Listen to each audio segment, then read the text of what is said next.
Good afternoon. Good afternoon. That sucked. Let's try that again. Good afternoon. I'm Captain Ron, and I run 3 camps out at Burning Man. Total camp population runs anywhere between 125 and 175 people per year. And I'm here to talk a little bit about starting a theme camp, why you do theme camp, but more than anything else, I'm here to give you resources to help you run your camp better. The problem with a lot of these breakout sessions is that you don't have something solid to take with you. So I'm going to give you a set of online resources that are going to help you with whatever aspect of your camp that you need assistance, be it shade structure, kitchen operations, zero gray water operations, financing. We're going to cover everything from acculturation to zero gray water operations. Now, to help you along with this, how many of you actually read the course description where it said bring a smartphone, bring a laptop, bring a tablet? Yes? Now's the time to get them out. Does everybody have the Wi-Fi log on? No. So it is Kabuki Conference. That's the Wi-Fi network. Oh, yeah. And the password is Kabuki Event 2019.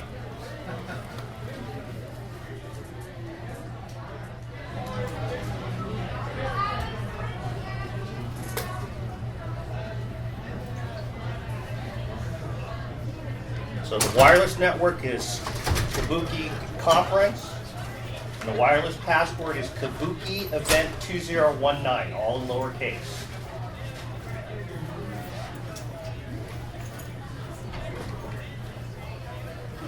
Okay, if you're on the wireless network, what you want to do is do a simple Google search for orphan endorphin.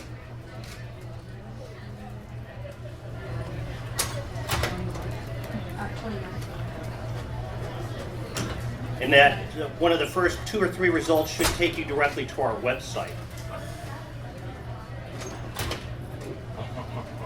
And in the upper left-hand corner of the website, you'll see a tab that says Captain's Log. Click on the Captain's Log, bookmark that site, because this is something that you're going to refer your campers to. This is something you're going to reference to. Reading materials? Yep, under reading materials, it'll say Captain's Log, and then actually it just should say Captain's Log. If you click on the box that says Captain's Log, it should take you directly to the series.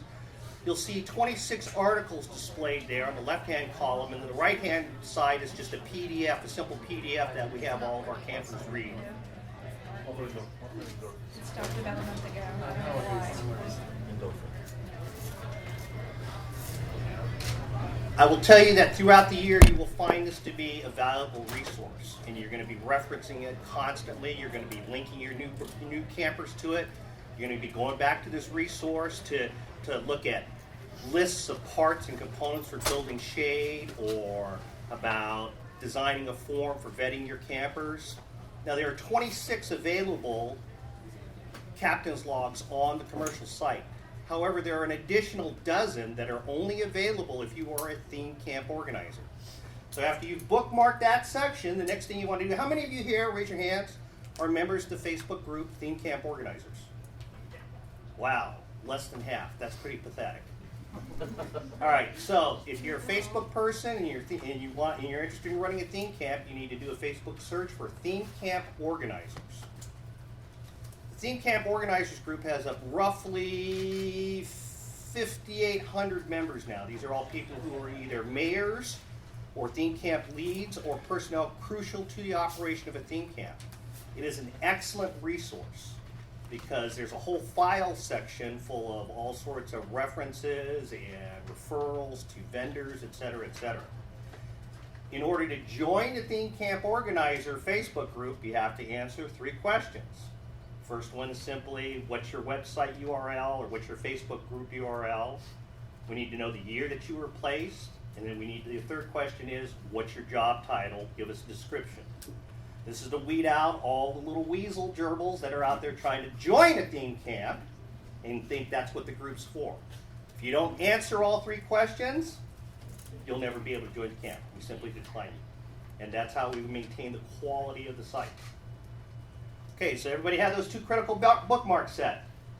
All right, let's get started. Quick question on that. Yeah. If that's okay. Mutant vehicle support camps. So we provide a bunch of interactivity, and we've had a mutant vehicle for 8 years. That's fine. Where You does can that join. send your- Yeah. Cool. Yeah, well, I'll let you in. You know, you can't see the screen from there. Just like the seats over there. Okay. You drag chair. Okay, no problem, no problem. So I will assume, since everybody's at this conference, you already have a theme camp, yes, or you're thinking about building one. Now, the reality is that we all have different reasons for creating a theme camp. You want to have a nice place that you know you'll be at, so you don't have to fight for land grab. Secretly, what you really want is the direct group sales, because you don't want it to fight with everybody else trying to join. I mean, let's face it, there'll be 100,000 people trying for 23,000 tickets this year. It means your odds of getting a ticket are only 1 in 9 if you're like part of the general population. So we're going to blow through that. The first thing I got to tell you is that the most important aspect, I think, of any theme camp is that you have to have a mission statement, or you have to have a goal. And it doesn't have to be complex, it doesn't have to be fancy, but you have to have a mission statement. You have to have some kind of objective. And if you stick to that, you make that your mission, you know, all decisions, everything that you do in the camp is driven towards that goal or that mission statement. I would tell you that it's not an absolute. It's just something that's an ideal that you want to adhere to, and it helps you give you a clearer direction of what you're doing. Now, key to the operation of any theme camp, I think, is the proper vetting of the population. And that's an area that I see a lot of people really weak on is oh, well, you know, we want to bring in some new campers, but we want to have people who will pull their own weight. And that's a big problem, honestly. You get campers inside there that are there just to party, and it's like, well, you know, this is this is no spectators, this is participation. And you have to make that abundantly clear, and that's part of the acculturation process. Now, vetting the campers, I would tell you, is like 90% of the job. If you design an application form or a way to vet the people properly with the right questions, you can vastly improve the quality of the campers that apply for your camp. Everything really keys in the quality of your campers, because that also helps you steer the direction of how much you have to acculturate them. How much training do I have to do? Are they going to get it? Are they going to be participants, or are they just going to be spectators? So one of the things that I really like is using Google Forms for designing a application form. Everybody here use Google Docs? Yes? No? Yeah. Okay. So under the Google Docs, there's a Google Forms section that allows you to create a questionnaire. And the beauty of the Google Form is that it will populate a spreadsheet. And that spreadsheet makes your life so much easier on the other end when it comes to assigning crews or assigning duties, for deciding how much space that you need for tents, how much space that you're going to need for parking your vehicles. It's all keyed on the types of questions that you want to ask. Now, in that captain's log, or if you join the Facebook group, it'll actually give you a link to a sample Google form. It's like a generic form, and it gives you the questions like, besides legal first name and last name, you want to know their Playa name, you want to know when they're arriving, you want to know when they're departing, because that kind of helps you where you're going to place them inside a shade structure, or where you're going to place them within the camp. So you don't have a bottleneck with cars or RVs blocking an entrance or an exit. So everything revolves, and you want to make your life easier around a properly designed form. Like I said, there's a sample form on the Burning Man Theme Camp Organizers tab. It'll say Files. A lot of people never look at the Files tab in Facebook, but there's a tremendous amount of resource material there. So you just go to the Facebook group, Burning Man Theme Camp Organizers, click on the tab and go, oh, sample enrollment form or sample application. And you download that sucker, you look at it, and because it's a Google form and it's generic, you can customize the questions for your particular camp needs. It's a godsend. I will tell you that this will pay off in spades on the back end, especially when it comes time to evaluating the quality of your campers. I add a secret column to the spreadsheet after the burn, and it's a grading score. And I have an interview system that we use. We poll all our crew leads and ask about whether or not a camper met their individual volunteer requirements, or if they participated, basically if they pulled their weight. And I use a simple letter score, you know, A, B, C, or D. You know, if you don't get an A or a B, we don't invite you back to the camp next year, and we let you know why. That's all part of the decompression debrief survey operation. For those of you who have gone and suffered through applying for theme camp placement, you're sitting there typing on the questionnaire and you're like 5 paragraphs in, and all of a sudden you say, oh shit, I gotta go feed the cats. So you click on save and you go off to feed the cats, you come back and it's like, where the fuck's all the information I just typed in? Don't do your questionnaire online in real time. What you want to do is you just want to copy the question, paste it into a normal Google Doc, and answer the question there. Then when it comes time to fill in your form, you just do a cut and paste from your Google Doc into the online form. It will, because it's not a matter of if they're going to lose your data. It's when you're going to lose your data. And it always happens after you've done 5, 6, 7 paragraphs into your camp description questionnaire. Now, the acculturation section, seems to be kind of confusing for a lot of different camps. A lot of different camps have different ways they acculturate their personnel. And I think it really comes down to is there's a lack of remedial reading skills amongst our new campers. Okay? You know, the board sits there and says, hey, read the first timer's guide. If you actually did a survey, you'd probably find that less than 50% of the people actually read through the first timer's guide. And it's a shame because really all the information they need for proper acculturation is in the first timer's guide. But the compliance level is pretty low. And again, I chalk it up to remedial reading skills. What you want to do is I would tell you that all your new burners, they have to agree to doing that first timer's guide. Because the comprehension skills are so low, there's a Reader's Digest version, okay? And that's what the captain's logs are. What I've done is I've done everything bullet point style with lots of photos because, you know, people like looking at pictures. So if you have all your new burners, join this Facebook group. And all you have to do is do a Facebook search for Burning Man Captain's Log. You send your virgins there. They join the group, and every week there's a new article. There's an article on hygiene on the Playa. There's an article on Playa foot. There's an article on zero gray water showers. There's an article on food and how long food can be stored and what starches work the best. Everything they need to know to understand Playa life, basically to thrive on the Playa, is in the captain's log. Now, if your new burners are members of Burning Man Virgins and Veterans, No Snark, No Meanness, or Burning Man Love and Unicorns, captain's logs are also posted there. The advantage to doing the captain's log Facebook group is that I post those a week earlier than everybody else. So when it comes time to everybody's got to buy goggles or dust masks, instead of running into a sellout situation at the local Home Depot, they get the information a week earlier and they can run and buy shit before everybody else does. I would tell you that 90% of your acculturation needs to occur pre-Playa before they arrive. And you can do that a couple of different ways. Our preferred way in our camp, we don't take in new burners unless they have a sponsor. They have to have somebody who's responsible for them. And they are responsible for their acculturation and make sure they understand the 10 principles and that they are participants. Now, another way you could do this is you could just have a burn parent.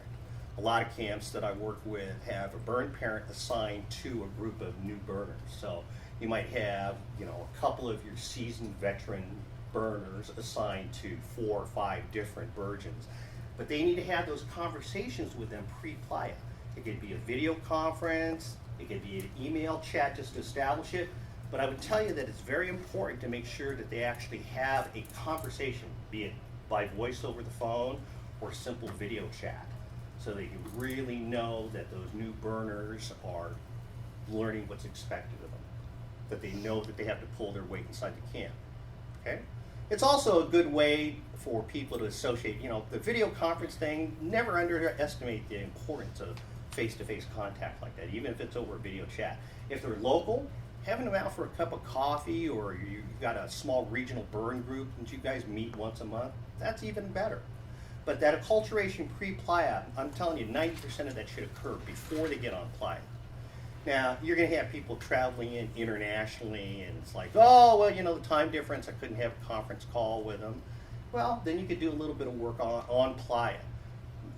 the problem with on Playa is that everybody's scattered to the four winds. So having just one acculturation meeting at the beginning of the week might not cut it.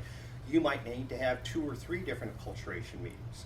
It depends on the number of new burgeons or new campers that you have joining your group. So your mileage may vary.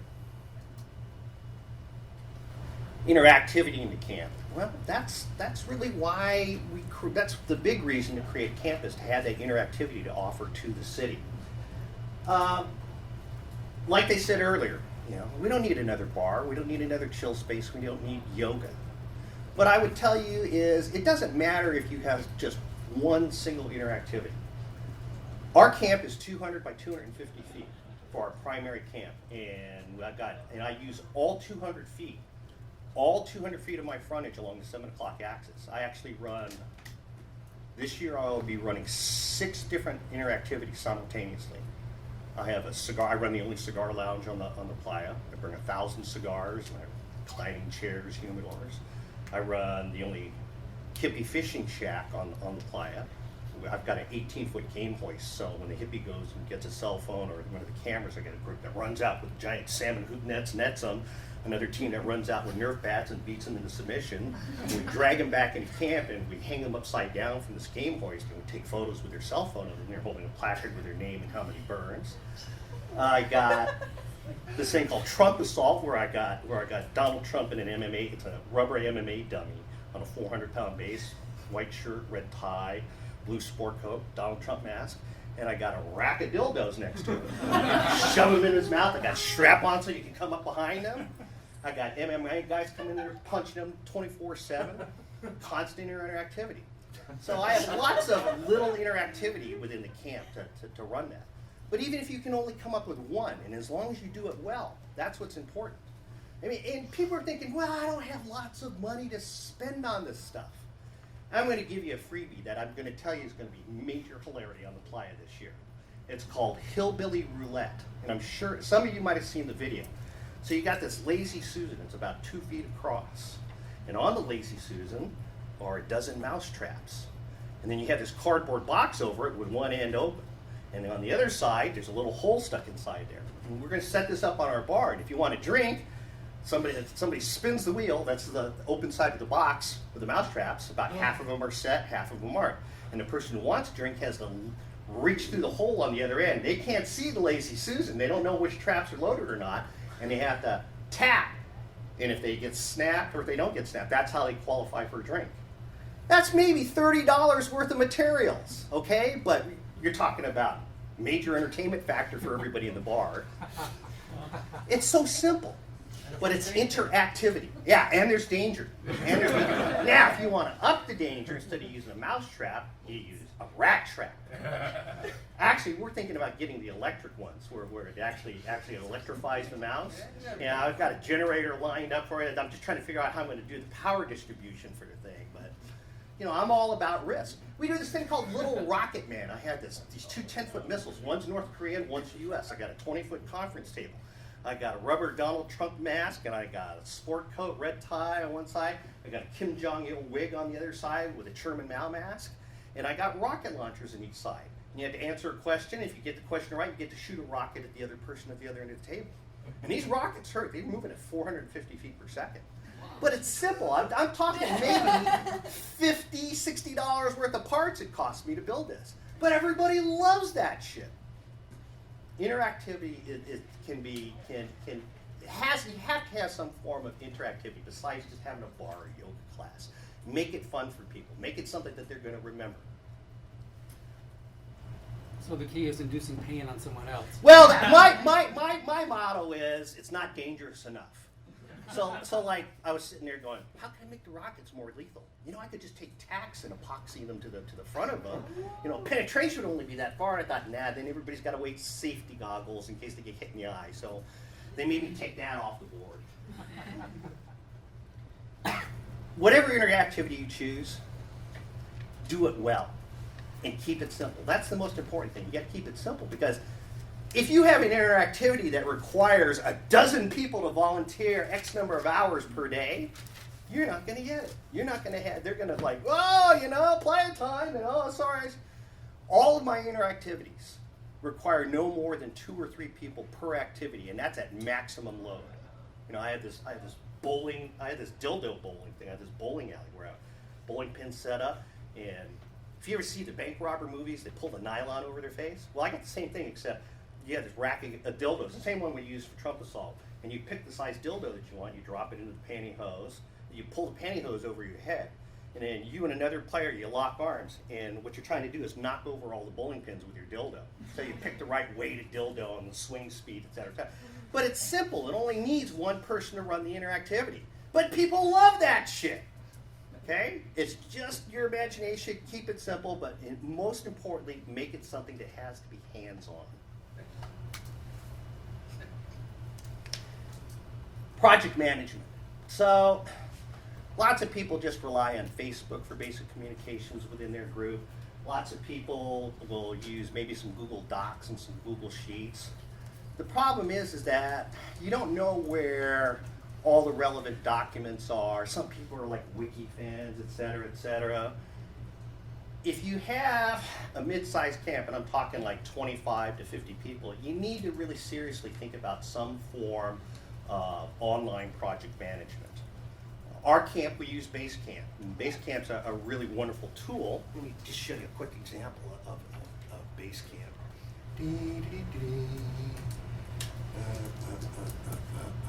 Isn't that paid on a per user? Yeah, no, not per user. This is the great thing about Basecamp. Basecamp, you just pay one fee, and it's unlimited users. They don't care if you have 10 users or if you have 10,000 users. Now, that being said, it's $99 a month. So here's what you do. Since it's unlimited users, and I'm trying to actually get the B more, because you know they're doing this cultural direction setting thing and this theme campus system thing. I'm trying to get the B more to open up a Basecamp account that all regionals burns can use, and then all the regionals can pass that on to the theme camps, and the theme camps can use it because they don't care. It's totally scalable.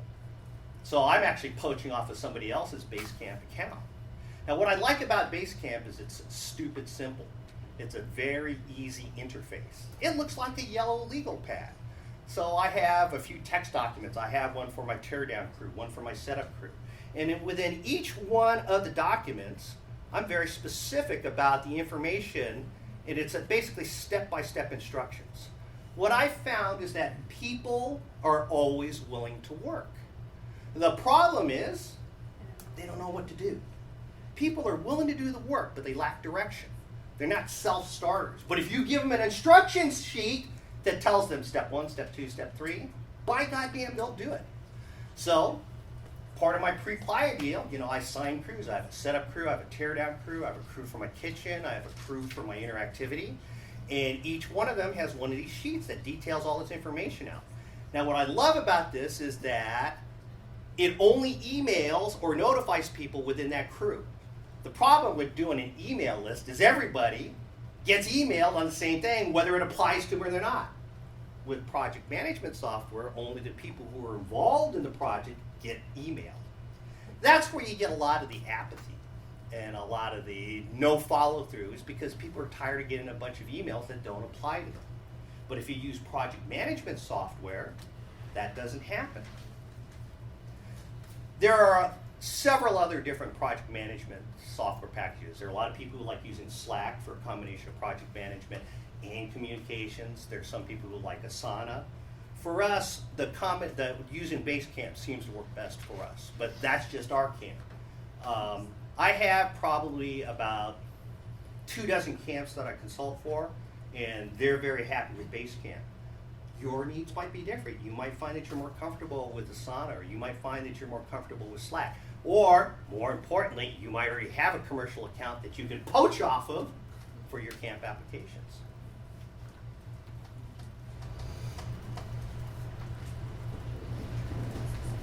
My big thing is you gotta have detailed instructions.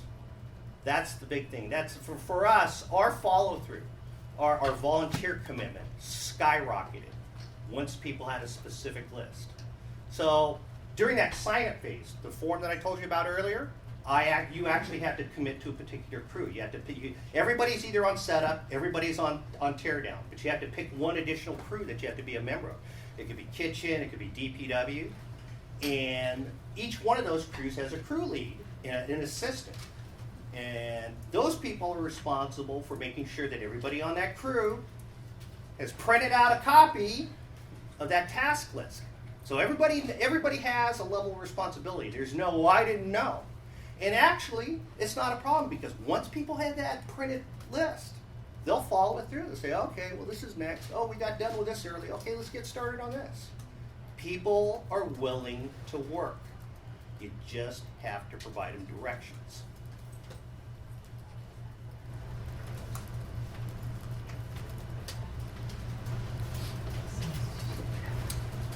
Leading a camp, leadership, crew leads. So I'm really big on the two heads are better than one because everybody's got an opinion, and I've always believed that there are people that are smarter than you. You might think you're the smartest camp leader out there. I guarantee you there's somebody out there that's smarter than you or has more experience than you.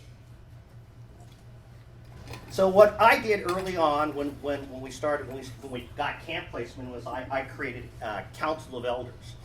So I have anywhere from 5 to 9 people who are veteran campers within our camp, and they're on this elders council. And they vote on things. So if I have to buy something, if it's something for capital budget, I bring it up in the project management software, and everybody has 24, 48 hours to vote or put in opposing views, et cetera, et cetera. Some people abstain, some people are on vacation, If that happens, as long as we have a majority that votes for a particular issue or policy change, it works great. The other reason why you have to have more than one person who's the head motherfucker in charge is you might get hit by a bus, okay? You might be a victim of a drive-by shooting, who knows? You don't want to lose all that institutional knowledge. That's a disaster. That's the one thing that'll cripple a camp is to lose somebody who's critical to your infrastructure and operations. You always need to have a backup. So each one of my crews, I have a DPW crew, I have a kitchen crew, I have a bar crew, so each one of those has a crew leader and a crew assistant. And basically the only difference between both of those people, the crew assistant needs to know everything the crew leader does. He's just the backup in case the guy gets hit by the bus, and the crew assistant also helps execute operations within that particular crew. So always have a backup. That's crucial. The worst thing you could do is have too many chiefs, too many bosses. Okay? If you have too many bosses, there's nobody left to do the work. This is why that form process and learning how to develop your core crew. And this speaks also to management succession. Okay? I've been busting my ass for 10 years running a camp, and it's like, you know what? I don't get out of camp often enough to go see most of the city. I hate after the end of the burn, everybody's showing these pictures. I'm going, where the fuck was that? How did I miss that? Well, you dumb shit. You're spending most of your time in a camp because you were worried that you were, somebody's going to mess up. Stop doing that. You're the Wizard of Oz. You're the person behind the curtain. You have people out there to execute your plan, your vision. Learn to trust your leadership. Learn to trust your crew managers. That's the easiest way to avoid burnout. Delegate, delegate, delegate. Trust, trust, trust. Otherwise, you'll never get out of camp. You'll be sitting there at the end going, wow, that's a really cool piece of art. I just didn't see that. And it's an awful feeling to have. It really is.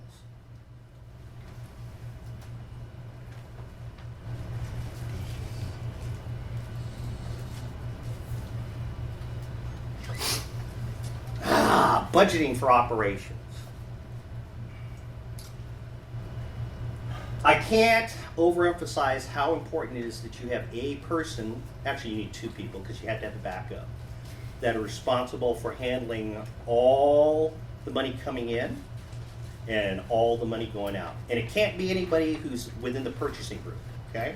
So like in our group of elders, only 4 people have purchasing authority, actually have authorization to go out and buy things for the camp. The reason why I can't be one of the people who are purchasing, well, it's conflict of interest. You have to have transparency to the camp. You have to have the ability to show your campers who are going, well, what the fuck did they buy that for? That seems like an item that only benefits this person. You don't want to be in that situation. You don't want to be in a compromising position where you have to defend a purchase. You have to have total transparency. Okay? So I have an independent treasurer and a co-treasurer. And they have a separate PayPal account that they've set up. And when we accept somebody for a camp, we send them an acceptance email, and it gives them the PayPal link and tells them, okay, you've got 24, 48, 72 hours, depends on your cash flow situation, to pay your dues in full. If they don't pay their dues in full, then what we do is we kick them out of the camp. We tell them, okay, sorry, we gave you a chance, and we have more applicants. We have another orphan who's more deserving than you are. And that usually gets us paid pretty quick. We very rarely, I can't think of a situation in the last 4 years where we've had a problem with collecting dues. This also goes hand in hand if you get DGS. One of the problems that you may have is that you have somebody who gets their DGS ticket, but they decide not to camp with you. And it's like, well, fuck, we already gave them the DGS ticket. Well, by making sure that they pay their camp dues, that's more money that they would lose for a jumping ship from your camp. We don't give any refunds for camp dues. Once you pay, that's it. Because we have to have that money early on to buy infrastructure or components for the camp. Now, that sounds kind of harsh. It sounds kind of mean. Well, what if their grandmother's sick and they can't come to the bird? We make exceptions. But our general overall policy is no refunds. Yes, sir? What if they don't have a ticket? So we don't open our application process until after the main sale. So my camp general application process won't even open until third week of April this year. Usually I schedule it for the day after the main sales when I make regular camp registrations available. Now, for my DGS recipients, people that I know so I start shopping for my DGS recipients in December. I usually send out an email to everybody who camped with us previously said, and I say, hey, the DGS sale's coming up. Who's interested in camping with us again? And everybody emails in, and I have this list of people who want to be in, and I have X number of crew spots. So I do it by priority. So people who are volunteering to lead a crew, they're priority number one. Priority number 2 are returning campers. Priority number 3 are returning campers. So this way, when DGS is announced, I already have a list that I'm ready to send to the B board with all my DGS recipients. So I never had that registration property. These people, and I open up my camp registration early to those people who are going to be DGS recipients. Yeah. Do you have your budget and your dues already fixed at that point, or is there still some flux before the normal main sale opens? No, so what I do well in advance of any sales, I look at the infrastructure that I have and what I need to replace. So at the end of every burn, I know what's broken, what needs to be replaced. So I had this shopping list. Actually, I just use my smartphone. So it's a Google Doc, it's a spreadsheet, it's a tab in my budget spreadsheet that says shopping list 2019, shopping list 2020. So I know what I need to replace inside the container, what I need to replace in the camp. Then I've got a dollar volume of what I need to budget for new purchases. And then I have a fixed cost tab, which tells me how much I'm paying for my B-More container every year, how much I'm paying for transporting B-More container, how much money I'm spending for my rental storage unit in Reno, how much I'm going to spend for a 24-foot commercial truck to move 60 kegs of beer onto Playa. So I have all my numbers ahead of time, well before the start of registration, of what my expected outlay is going to be. But that's expected. Like right now, one of the reasons I've not been able to finalize my budget is because of the delays in the OSS stuff. So I don't have projected costs I have projected costs, but I don't have actual quotes from anybody. So it's like I'm not sure if my dues need to go up 10% or not, because if there's going to be some change in some of the OSS costs, I don't know yet. So my safety valve for something like that is a 20% contingency fee. So whatever my projected budget's going to be for the next year, I add 20% to that total, and then I divide that across the number of campers that I'm going to have inside my camp. I've had years where I've had as few as 40 campers in a primary camp. I have had years where I've had as many as 80 campers in the primary camp. So I can adjust the budget numbers up and down, but still keep my fee the same from year to year. So for like the last 3 years, my camp dues are $200, okay, per camper. Prior to that, it was $150 with a $50 option if you wanted to be under the community shade. So what I do is I adjust my budget number based on the number of campers, maximum number of campers I need. If I got a huge shortfall, then I will actually open up the camp to additional campers. And what I do then is I'm actually go to extreme vetting. So I do a bullshit thing. I basically go poach campers from other camps that I know. But then I know that these are like experienced campers, et cetera, et cetera. I mean, the last possible result is taking a Sparkle Pony Virgin that has no burner experience, but through the form, because 2 of the questions are essay questions, so I have a good idea of where their mind's at, and I can decide whether to take them or not. Yes? Is there an online budget, like a template budget, or an example of all the costs laid out? There might be in the theme camp organizers group, so it'll say BMTCO sample, and there are about a dozen different files in there now. If there's not, email me and I'll send you a copy of last year's budget line and show you how we do it. But I mean, even with, I have remedial spreadsheet skills, but even with my remedial spreadsheet skills, I'm able to actually figure out with the help tab, okay, so this would be a sum of these cells. It's not that tough. It's not as hard as you think. Yeah. Is it, the transparency in this budgeting thing, are you fully transparent? Yep. So anybody in the camp that wants to see the budget has the link where they can view and comment. Yeah. They can't edit it, but they can view and comment. So if there's a question about a particular line item, they type it in there, and immediately everybody who has access to the document gets a notification from Google that says, hey, there's a comment, unresolved comment, and you can go click on it and see what it is.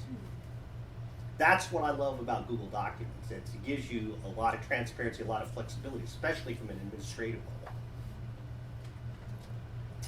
level. Don't call them dues, don't call them fees. You called them dues. Stay away from those 2 terms. If you just call it a cost share, everybody's like, oh yeah, okay. You will find the acceptance level skyrockets if you just call it a cost share. Don't call it dues, don't call it fees. Yeah. Are you a 501c3? No, Okay. because I'm too lazy to do the paperwork. Okay, if you were, how would that affect dues, cost share, or fees? Do you know that answer? Nope, Okay, fair enough. because I'm not a 501c3. Do you buy insurance for your camp? No, but I do have a bulletproof waiver. So I have this 7-page release form waiver that I got from a sister camp. We did a document swap. They loved access to some of the special private captain's log series, and I said, and they had like, one of these jihad lawyer, I sue everybody, and they had them draw up their liability waiver clause. So they shared that with me, and I just took their name out, did a find and replace, and put my camp name in, and boom! So, Can you share that? Yeah. you know what? Let me check and make sure it's okay with them. But basically, and I'll tell you right now. So first off, you can't let them do it online. So when people check in for the camp, when they check in for their space, I have X number of copies. I went over to FedEx Kinko's and I bring a box, this deep. And everybody fills out their waiver. They don't get their camp wristband, their registration wristband, until I have their copy of their waiver. And I've had, the first year I did it, I had maybe 2 or 3 people go, "What? I don't know about this." And I had another lawyer going, I said, "Hey, you know what? I'll issue you a refund. You can go camp somewhere else." And all of a sudden it's like, "Oh yeah, this is okay." Yeah. I was in the finance group earlier, and there were 4 insurance recommendations. G2 Insurance, Crimson Insurance, and EventHelper.com were the 3 that were recommended, and then individual insurance, CrowdRx was the recommendation. But you don't recommend insurance. No, it's not that I don't recommend insurance. I just am not at a point. I mean, I could raise my camp dues and pay for insurance, But I don't have any interactivities at this point where I'm really worried about somebody getting. The worst one was when we ran this life-size Mario Kart racing. I had 4 adult big wheel trikes. I had a 40 by 90 foot racetrack, and they had to run around and race their bikes around and pick up stuffed animals and throw them in scoring bins. But lap 2, they could pick up a weapon and go after each other and make them give up their animals. That was about the worst injuries I ever had, because I had somebody like nearly poke their eye out with a Nerf sword or a Nerf bat. You know, I don't have anything like riding a zip line through a Tesla coil field where you get electrocuted. Not naming any names, but. Let's talk a little bit about your logistics of moving hardware. For years, I had this 10 by 20 storage space in Sacramento, California. And we stored all the camp stuff because the majority of my campers were in Sacramento. Our camp, actually, we have people from all over Europe, Australia, Hong Kong. I'm out of Denver. And it was convenient because I had like a dozen of my campers in Sacramento, and they just used the storage space. But I had to rent a truck, load it, take it all the way into Burning Man, unload it, build, take it down, put it in a truck, and then drive it back to Sacramento and load it. And I'm going, this is fucking insane. The manpower requirements alone. You know, nobody wants to unload that shit and put it back in the storage after the burn. So I was reading this thing about BMorg storage containers. I'm going, wow, that sounds pretty cool. Oh, 2-year waiting list. I put in for it anyway. 60 days later, it's like mid-July. Hey, we got a container for you. I'm going, what? That was fucking fast. Yeah, but it's so close to the burn, we don't think you're going to want it. So we'll just put you on the list for next year. I said, no, fuck no, give me the container. So I show up at the burn site. There's my container sitting there, empty, ready to go. We move everything from the storage truck into the container, send back an empty truck. And at the time, it was absolutely the smartest, best thing I did for my infrastructure, because I've got 10,000 square feet of shade alone just for my 3 camps. Okay, I got 3 fully equipped kitchens, microwave ovens, pizza ovens. So I'm like going, this is fucking awesome. The problem is that you don't have access to that container year round. So you have to be very careful in terms of inventorying your gear, deciding what's broken, what needs to be taken off Playa, and then what needs to be brought back on the Playa the following year. Now, if you have the discipline and you have the inventory skills to do that no access during the year is not a big deal. What does become an issue, though, is the overall cost. The upfront cost of a BMorg container, first year's storage and first year's transport to and from the Playa is $4,500. Okay. For each year after, you're paying about $1,400 for storage and transport each year, which is really about in line to what you'd pay for a 10 by 20 storage unit in Reno or Sparks, what have you. But, you know, you still got to take shit out to the Playa. You still got to take your beer. Like our camp, we bring out like 50 kegs of commercial brew, and that weighs a shit ton. And so you have to have like a 26-foot commercial truck. And U-Haul and Budget have jacked their prices. I mean, it used to be like $800 for the week. Now it's almost $3,000 for the week because it's rent the same thing. Yeah, it's outrageous. So, if you need some kind of storage and transport, here's the smart thing to do. Starting 2 years ago, California, and their California Resource, it's called CARP compliant, California Resource Air Quality Management Board. They've been taking thousands of trucks a year off the roads in California because they don't meet emission standards.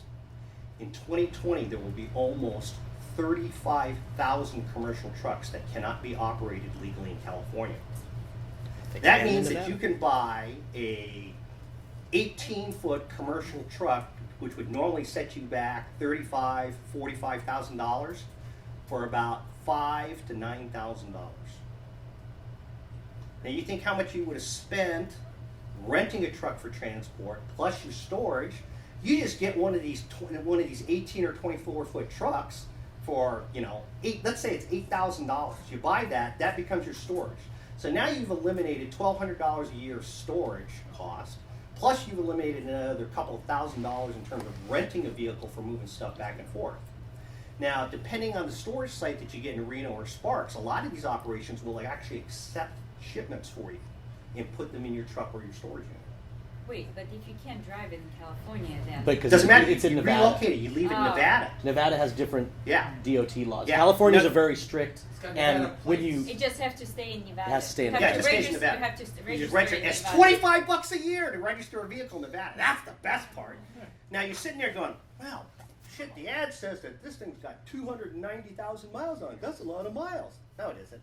A diesel engine doesn't even start breaking in until like 150,000 miles. Well, I'm worried about putting extra miles on it. You're driving 200 miles each way. That's 400 miles a year on that thing. The tires are really bad shape. You're only driving 400 miles a year. It's a bargain deal. Now, if you got a really big ass camp, you should think about buying a trailer rig. You know, the big commercial 60-foot, 80-foot truck rigs?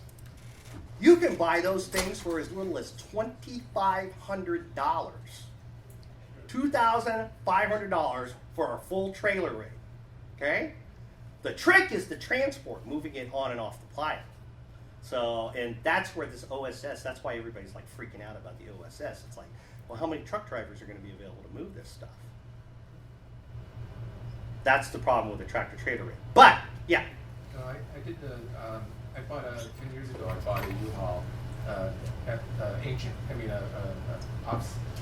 retired U-Haul from U-Haul itself for $5,000, and I've been using that truck for, 700 miles from the base. Diesel? No, it was gasoline. Okay. U-Hauls are all gasoline. But it's paid for itself many times over now, hasn't it? Yeah, well, just unloading it. Yeah. We don't unload. We drive home, Yeah. we park it, we crack it open in the spring, it's done, Now, if you have a big ass camp and you need that kind of storage space, the guy to talk to, Andy Owens, fixer at Root Pile, the guy that runs the Bluegrass camp, or Lauren Geller, the guy who runs Playa Bike Repair.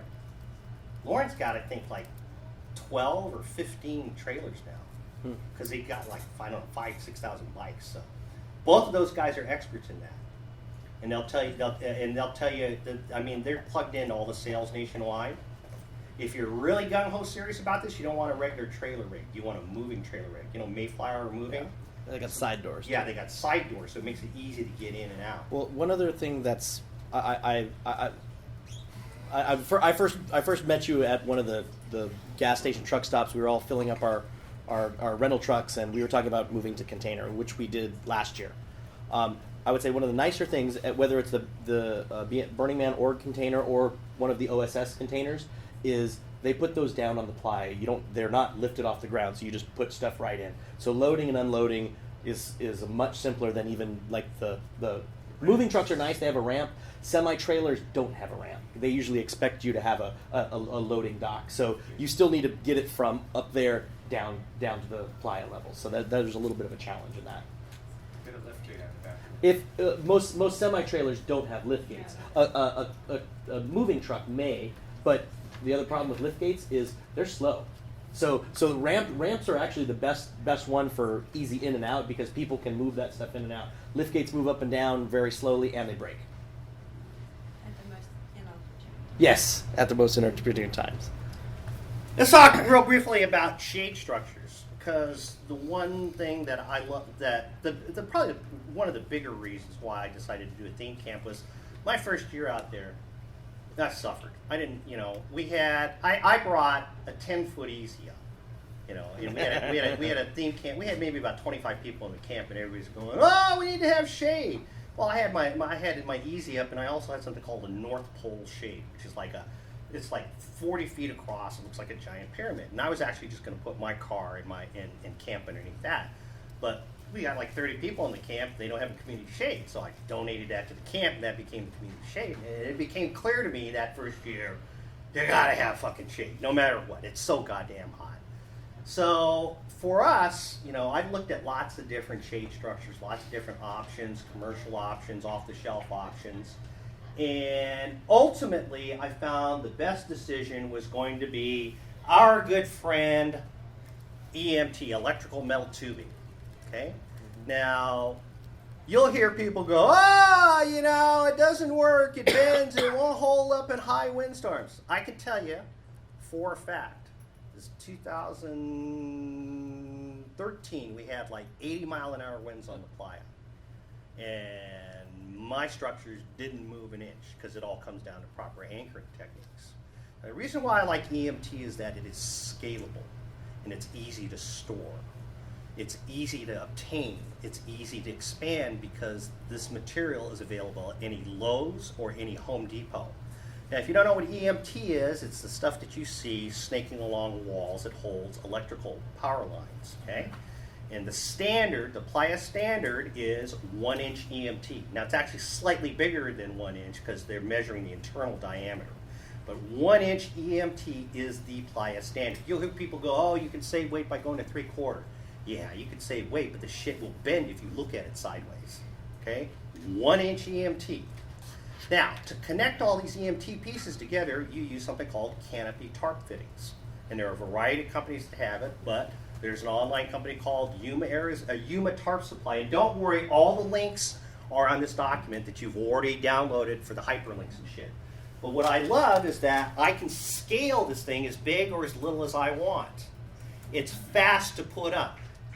I have a single super shade, we call it the oh shit, orphanage shade, housing individual tents.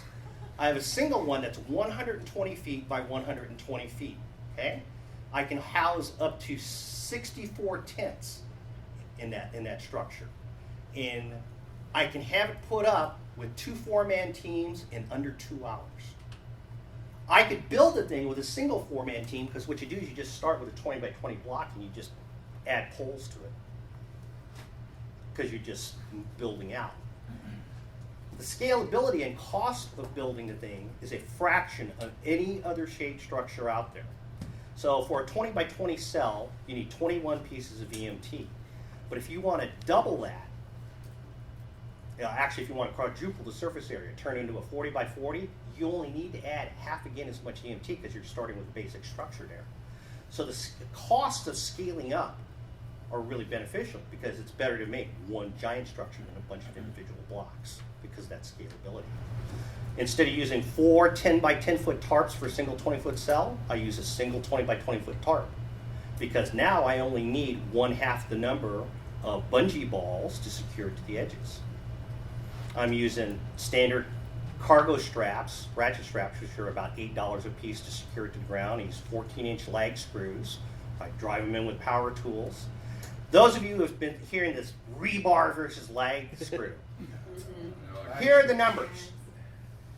A 24-inch piece of 1/2-inch rebar driven into the ground with only with only 10 inches exposed only requires about 140 to 180 pounds of pull-out energy.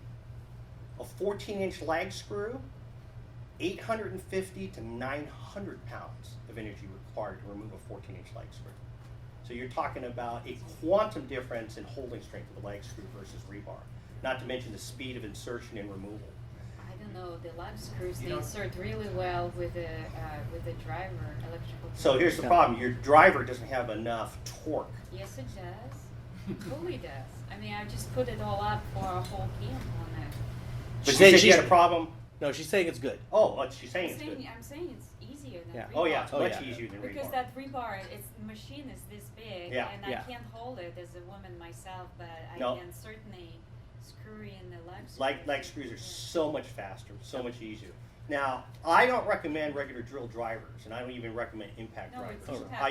I use a 1/2 inch instead of a 3/8 impact driver. Yeah, And it's impact wrench, and it's not that much more than a regular drill driver. Well, you can't do a regular drill driver, right? Because You regular drill could does you not- get away with a but hammer drill. It burns it out. Yeah, hammer drill. Hammer drill would work, but a conventional driver, you're gonna have an issue. But hammer drill, that's what they also use for the rebar too. Yeah. So anyway, the document gives you all the parts that you need and the estimated cost, et cetera, but everything you need to build the structure is there. My 120 by 120, each tent has its own 10-foot patio in front of it. My campers love this. They got a place to hide out. This is the backspace. This is how I have radical inclusion in my camp because my entire frontage, my 200 feet of frontage is wide open, And I don't have to create a separate private space for my campers because they have it all under their big super shade structure. But like I said, there's more detail in here than we got time for. But I would tell you anything you want to know about building an EMT structure, and you can add sloped roofs to it if you wanted to. We don't have time to talk a little bit about kitchen operations. Some camps, I would tell you that you have camps that are all inclusive. They have meal plans. You have other camps where it's like bring your own food. You have the plug-and-play camps that bring their chefs to cook the food. You know, we started off as a small camp. We looked at doing a meal plan. We looked real hard at it first couple of years. And the problem with doing a meal plan was that, A, you had some vegetarians, you had some people that had gluten-free, but the thing that screwed us up doing a meal plan was that not everybody wants to eat at the same time. Playa time. You know? So ultimately, there were issues with dealing with dirty dishes, there were issues dealing with food scraps, et cetera, et cetera. We decided not to go with a meal plan, so everybody brings their own food. But what I do is I provide a fully operational and equipped kitchen. Now, for each of our camps, for every 25 campers, I have a 10 by 20 Costco carport for a kitchen. And each kitchen has two burner Camp Chef 30,000 BTU stoves. Each kitchen has at least a microwave oven, a pizza oven, a barbecue grill, and we never have a backlog. Everybody's able to cook when they want to cook, et cetera, et cetera. I'm actually able to run the entire power generation for my entire camp. All my power requirements are actually fulfilled with one single 2,000 watt generator. I keep two in the camp, and we alternate them day to day. So I just have the redundancy of a second generator, or if I had heavy power requirements, I can link them together. But all the lighting is done using stock LED bulbs. Now you can get 100 watt output equivalent of an incandescent with only a 12 watt pull of an LED.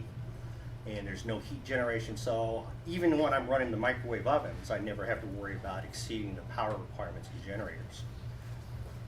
What makes my kitchens work is that we don't do dishes in a traditional sense. We don't wash dishes in the traditional sense.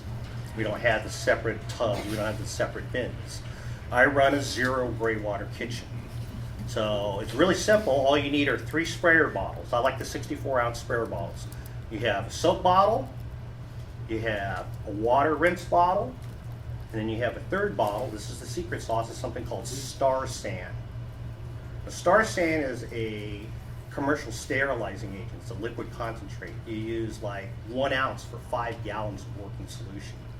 And when you spray Star San on something, any bacteria, any germs, anything, dead within seconds. Star San kills everything. Most importantly, though, is that it leaves no aftertaste and no residue. Bleach, better than bleach. Way better than bleach, superior to bleach. Because bleach is only good for about a year.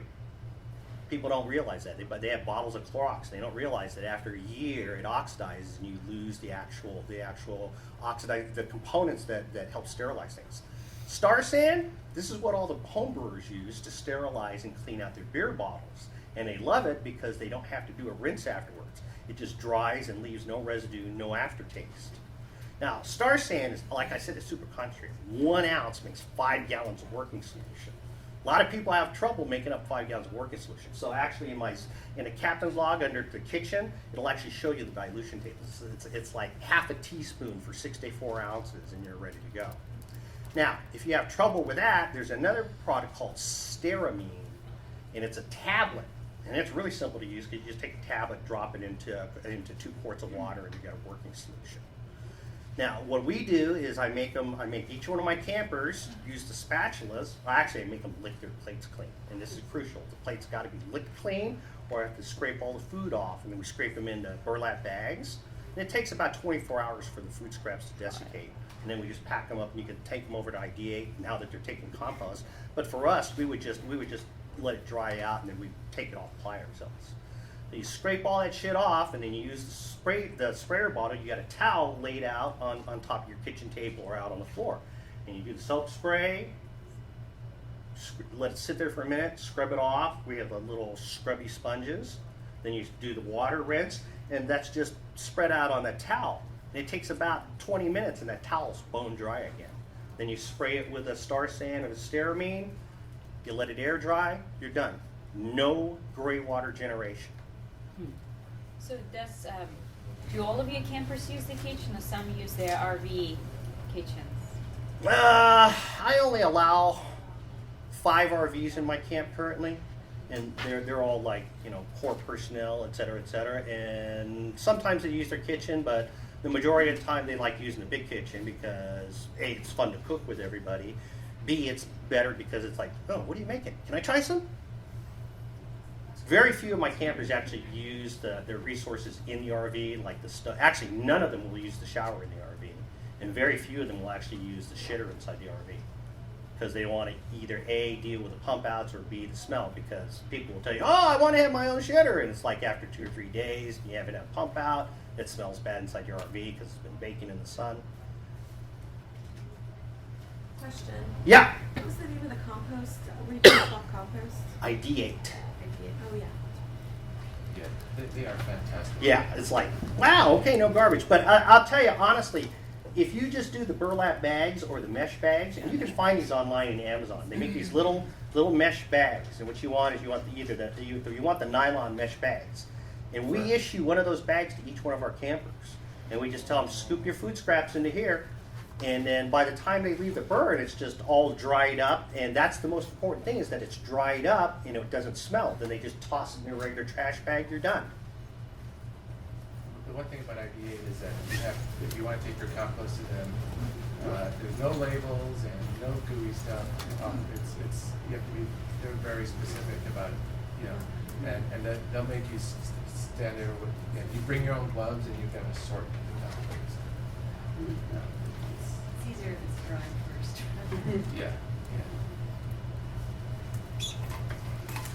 All right, we got 15 minutes for general Q&A. 15 minutes. Yes, sir. What's a problem you see people who run first-time camps run into often? Vetting campers. Vetting campers. Having a good quality camper is what I'm looking for.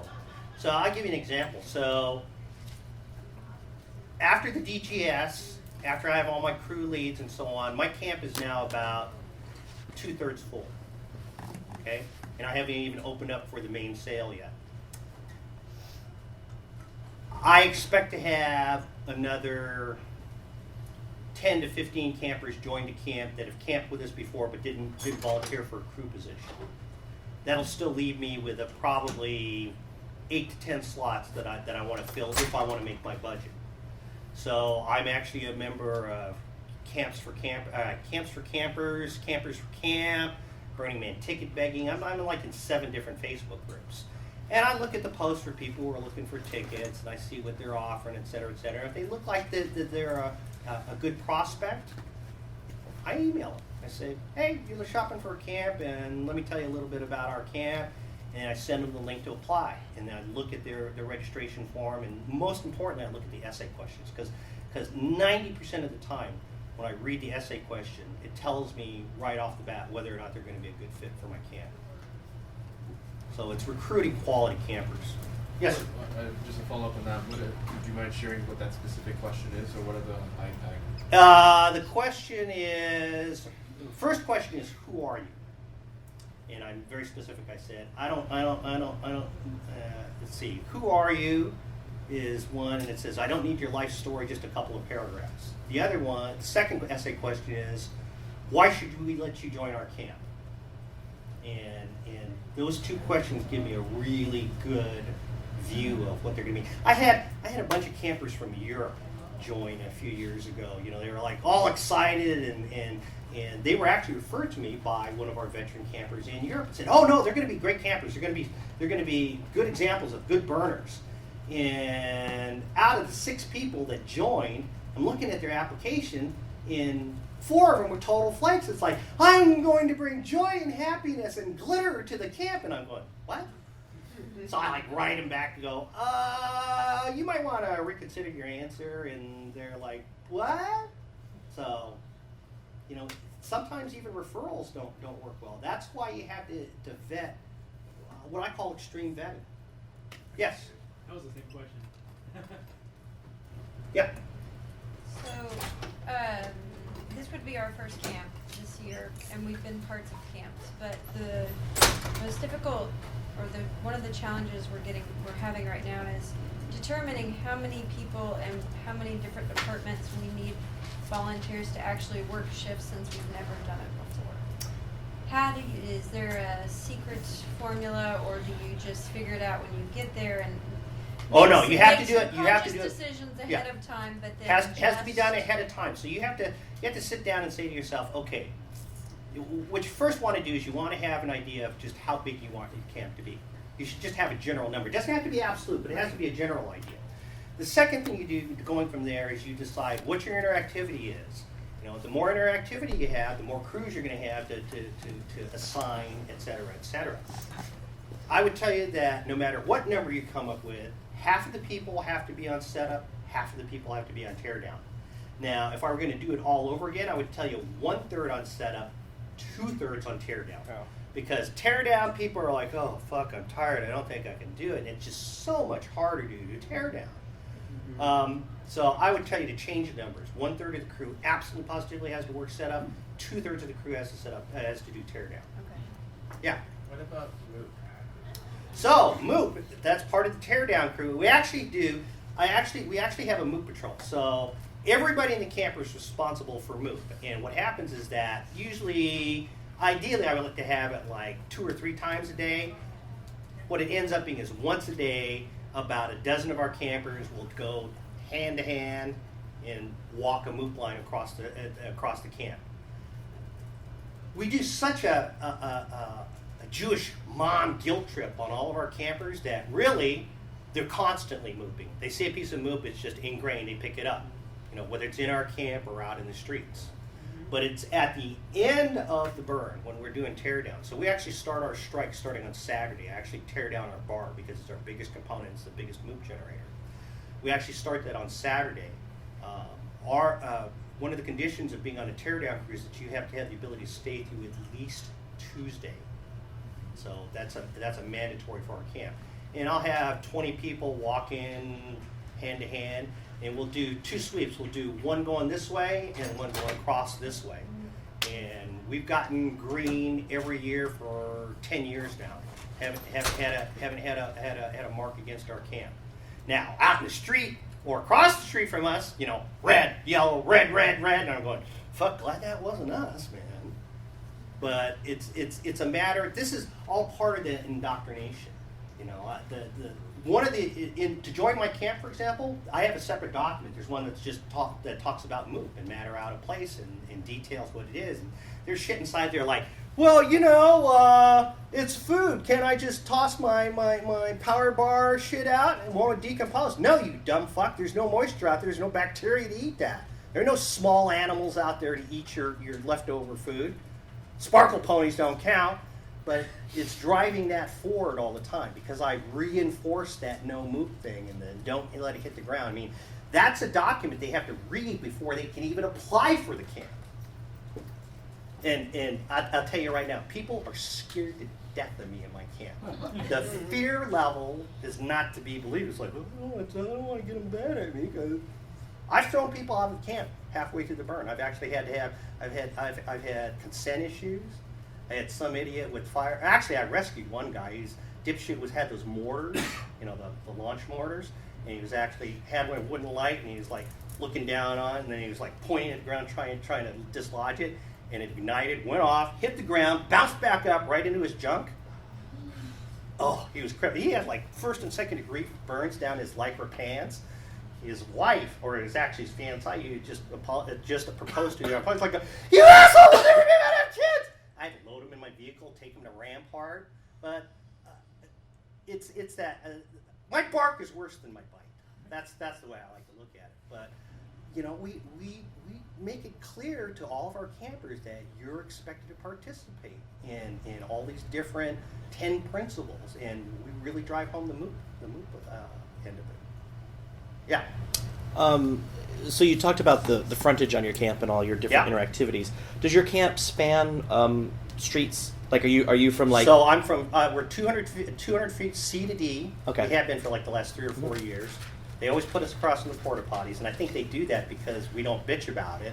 So it's like, oh, they're not going to complain. Let's put them there. We'll put them back there. They're fine. Well, and I'm gonna ask this question since Level came in. Maybe he can, either take this in or maybe comment.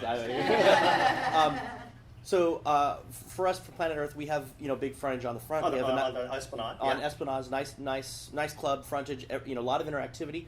But we span all the way to A on the other side, and that's Yeah. the back of our camp. Yeah. And both from placement and maybe even our own selves, it's like we're not sure if we should feel bad that the back of our camp is the back of our camp because it's really the front of A. So I'm not sure how to reconcile that, and and this kind of goes back to when we had the different kind of the feedback stuff. I don't know how we're doing. Like, I don't know if the interactivity I'm providing is enough, or like you said you had these 6 different things. It's like what if like your placer was like, man, those were some 6 lame interactive things, but you don't really know about it. So I've always wondered when how do you know how much interactivity is enough and where does it need to be? So like I said, that backside, should I have something back there? Should I have somebody serving coffee on the backside of my camp? Okay, let me back up. So I had those concerns the first year when they said, we're giving you 200 feet, and I'm going, fuck me, that's a lot of frontage. So I actually ended up designing interactivity to go across all 3 street fronts, and it was just too tough to do. I lost the quality component, is what I did. So I redesigned, I compromised sort of. So what I did was I did corner to corner, and I faced the interactivity at a 45-degree angle. So you could still see it from all 3 streets. And that was a little bit better, but still it was diluting the impact.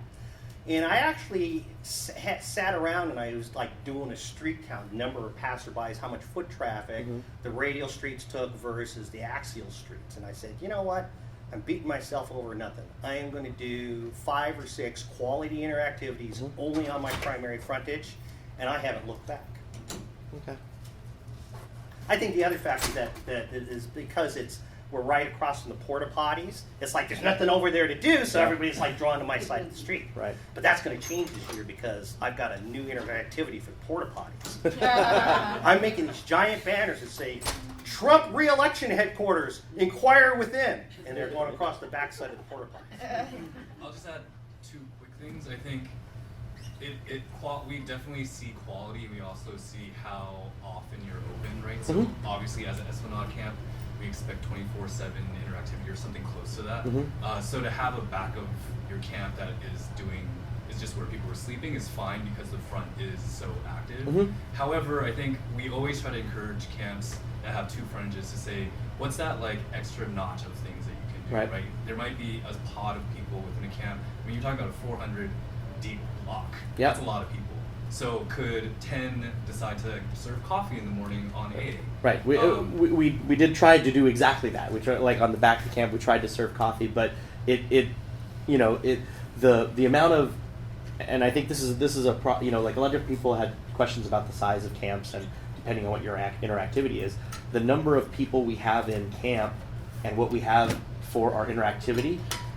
We were like, let's scale it back. We don't need, like if we can get away with, instead of having 85 people, we bring it down to 40. That would be great. We could make it smaller and everything like that. But we can't because the number of people required to run that interactivity requires that number of people. And then to add that piece on the end, I think we did that the year we were like a little over 100, and it just like we were already over our size, and it just didn't work out. Same thing what you said is like we sacrificed the quality for the quantity, and it just didn't work out. Yeah, and I think that's really a call for every camp to decide for themselves. But I think that's what you're going to be evaluated on. Well, and maybe going forward, because like having that feedback, because right now I have no idea. Like I'm like, hey, a lot of people came by. They said this is the best camp, and I'm like, okay, that sounds good, but I don't know if everybody thinks that. So having the MOOC map of equivalent of interactivity would be great, because then we know it's like, oh, we need to do more stuff, or we're fine, or whatever. We need to make whatever change is required. Or they're a plug and play that didn't really follow through on what they said they were going to do. That's the other half. You know, if they got 100 people, or 75 people, or even 40 people, they have to have a certain amount of, you know, how many shifts and how many, you know, and how do you, how that kind of feedback needs to be real time. It needs to be there now. It's like, yeah, there's a velvet rope, and it's the middle of the afternoon, and you know, are they supposed to have a pizza party? Well, there's a couple responses to that. One, I think for the last couple of years have given out, are you in good standing or not good standing emails. We used to only give them to people that weren't in good standing or were in limited standing, and so if you're in good standing, we try to send that out just to ease people's nerves. So Yeah, that's that plus one is very important. Yeah, so you that's don't know. going to continue, and you know, what you're asking for, which is probably impossible for any team to do, is like, we're not going to come to your schedule and say, you said you have 10 volunteers here today, let's count all 10. Like, that is not our job. That's really the job of camp leadership, to say, can you hold the people that you were depending on to do the things that they said they were going to do? And I think we can assist in trying to think about what are the right techniques, but one thing that we just launched last year that we're going to build upon this year is the Camp Survey Squad. I think we messaged a little bit about it. They were only able to go to, I think, less than like 30 or 40 camps. And we're talking about 1,400 camps in Black Rock City. So with more notice and with more attention and with more publicity, I think we'll try to recruit a bigger cadre of people that are really just burners saying, all right, cool, I'm going to go to 3 and G, I've never been there before, and just see what's going on, or I'll go to 9 and K and see what's going on there, and to all the parts of the city. So we're trying, and I think, but I think there's a lot of like, Burning Man Force should do this, placement should do this, and realize we all can do that, right? We can police each other, we can check each other, we can say, hey, I saw a sign that said you're gonna serve coffee at 8 in the morning. Like, it's okay that it's not happening. Maybe you're just like really tired today, but like, is this gonna happen or not? And give that feedback to placement. We collect that information through our feedback form at the end of the burn. So those are all things we're looking at, and I'm not saying we're perfect at all, but I think we're inching forward, or with some new things like that. That are you in good standing or not? And the majority of people are. So let's at least let you all know that. And then I think the finer grained stuff, we're gonna have to figure out together what's the best way to get that feedback, both in real time and also like, you know, after the burn. So I'm sorry, I didn't mean to. Nah, man. You're way up on the food chain. I'm like down here amoeba. Not true. Yes, sir. Do you run shifts? Do you have shifts, set shifts, and how do you? Depends on the department. So that's up to the crew leader of each individual crew, how they want to schedule their personnel. I don't want to be micromanaging, because again, that takes away from my time out on the Playa. You know, the succession session that was in here before was packed to the gills, and I'm going, holy shit, there are a lot of people that want to take time off. And I had a bunch of TCOs with me last night at dinner, and I was surprised at the number of TCOs going, fuck, I didn't get out of camp again, I don't get out of camp, I don't have enough time to sit. And you don't want to be in that position. That's why I tell you, delegate, delegate, delegate. You have to have faith in your crew leadership. Otherwise, if you're trying to do it all by yourself, you'll never get out of camp, and you'll just burn yourself out early, and now your camp has lost a valuable asset. They've lost all that institutional knowledge. You need to delegate, delegate, delegate. Yeah. Yeah, I was going to follow up on that point. That's also slightly related to this latest question earlier. We've moved from a time-based team approach to a task and point-based system, where we actually define all the roles, and then we define all the tasks related to particular roles in this massive spreadsheet, and we share it with people as we're onboarding, and we also have an internal team matching process, and we pick out the roles, and then we can have people sign up for particular tasks, pre-Playa as well as post. Do you have examples of that you can share with the group? Yeah, so as in like the actual spreadsheet or example tasks. Or just create an example. You create dummies, sample versions that you can post in the TCO group. Yeah, and make that I can available as a share resource. the Because that's really what this is all about. This is about giving you guys the resources and the tools to build better burners. That's what I'm all about. That's why I spent, thousands of man hours writing the Captain's Log series, because I'm going, there's no uniform resource. ePlaya, There's a bunch of snarky, crusty motherfuckers on there, and it's hard to get a straight answer. Well, And we got our own in the regular snarky Burning people Man on- Facebook group, it's like, oh fuck, you're not ever get a straight answer out of that group. So that's why I created the Captain's Log series. 2 more questions, and we gotta cut it because they want their sound gear back. Yes. Yeah, just a question about year after year. I'm seeing that already this year in our planning that like excitement comes from the new stuff we're building. So how do you balance that, like generating excitement of people willing to work on stuff with just bringing back the same stuff you brought last year and like refining it a little bit? So what we do is we make sure that we have at least 1 or 2 new activities brought by either current, or we encourage our new burners to come up with a creative activity. So then what we do is I basically I coach the sponsor of the new burners. Hey, you know, we want to do a little more with our frontage. We want to have better decor. Or we want this new piece of art, or I want this new interactivity developed. And I got 6 months of lead time here. I'll start my general registration, like I said, mid-April. So they have months to work on that and develop, you know, whatever expansion that I want in terms of creativity or decor or what have you. And that's how we keep it fresh year to year. I have burners that come over. I'm lucky. I have a couple burners that come over from Europe, and they always get arts grants from the regionals over there, and they want to bring it out to our burn to show off because it was successful at the regional. Same thing with our Colorado group. I do all the testing, the test run of whatever new infrastructure interactivity that I'm going to do. I do that at a couple of the regionals, and then if it play tests well, bring it out to the burn. Yeah. This is more of just a plug in general for a lot of the research you have. So like I've used the theme camp organizers group for a lot of different things, and there's a lot of good and crazy opinions that go out there. But when you were talking about delegating, so a lot of times we've had some people who have either taken a year off or whatever. A couple years ago, it was our person who did our placement and our mapping, and so we had somebody new kind of take on the role, and unfortunately we didn't have this. She wasn't a backup from before, so she's like, I'll just step up to this role, and I'll do that, but I need a little bit of help. Can you give me some examples of some things? I went to the theme camp organizers group. There was, I think, I know Sexton had one. There was probably about like 8 different maps from previous years people had just posted, hey, because somebody had asked.